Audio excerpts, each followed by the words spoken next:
সাইদ ফাহাদ ভাইয়ের এই ভিডিওটা রিচ করার পর ছেলেপেলে আসলে ক্যারিয়ারে ফেল করে শুধুমাত্র একটা কারণে। আপনারা অনেকে জানতে চেয়েছেন ভাইয়া আমাদেরকে পুরো লাইট সেটআপের ব্রেকডাউন দেখান।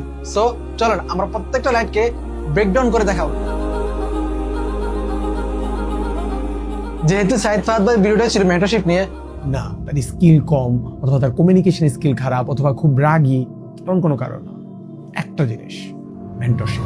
সো এখানে আমরা মেন্টরশিপকে রিপ্রেজেন্ট করতে আমরা পিছনে একটা হোয়াইট বোর্ড রাখলাম এন্ড এই হোয়াইট বোর্ডটাকে আমরা ফোকাসে আনার জন্য একটা প্র্যাকটিক্যাল লাইট ইউজ করলাম, যা ফ্রেমের এই কর্নারটাকে ডেপথ এন্ড সিনেমাটিক লুক দিচ্ছে। মেন্টরশিপকে রিপ্রেজেন্ট করতে আরেকটা জিনিসের প্রয়োজন, সেটা হচ্ছে আপনার অ্যাচিভমেন্ট। আমরা ফ্রেমের এই কর্নারে সাইদ ফাহাদ ভাইয়ের অ্যাচিভমেন্ট গুলি রাখছি, আর এই অ্যাচিভমেন্ট গুলিকে ফোকাসে আনার জন্য আমরা এখানে একটা অ্যাম্বিয়েন্ট লাইট ইউজ করি, আর এই লাইটটাকে আমরা ব্যাকলাইট বা হেয়ার লাইট হিসেবে ইউজ করবো, যা সাবজেক্টকে ব্যাকগ্রাউন্ড থেকে আলাদা করে এন্ড ক্যারেক্টারের মাথার পিছনে একটা গ্লো ইফেক্ট তৈরি করে, যা সিনেমাটিক লুকের জন্য খুবই ইম্পর্টেন্ট। আমরা আমাদের কিলাইট হিসেবে ইউজ করছি আমাদের সফট বক্স, যা চেহারার মধ্যে একটা সফট একটা আলো দেয়। আর এই সফট বক্সটি কিভাবে সফট করা হয়েছে এটার ইতিহাস আজকে বলবো না, অন্য আরেকদিন বলবো। সাইদ ফাহাদ ভাইয়ের এই জায়গাটাতে একটা সফট আলো পড়তেছে, যা আমাদের এই রিফ্লেক্টর থেকে আসতেছে, আর এই রিফ্লেক্টর আলোটা এখান থেকে আসতেছে, অর্থাৎ এখান থেকে আলোটা এখানে ড্রপ খেয়ে দেন এখানে পড়তেছে, যা সিনেমাটিক একটা ব্যালেন্স তৈরি করে। আমরা আমাদের পুরো লাইটিং সেটআপটি ওয়ার্ম কালার মধ্যে রেখেছি, যা ওই ভিডিওর জন্য পারফেক্ট ছিল।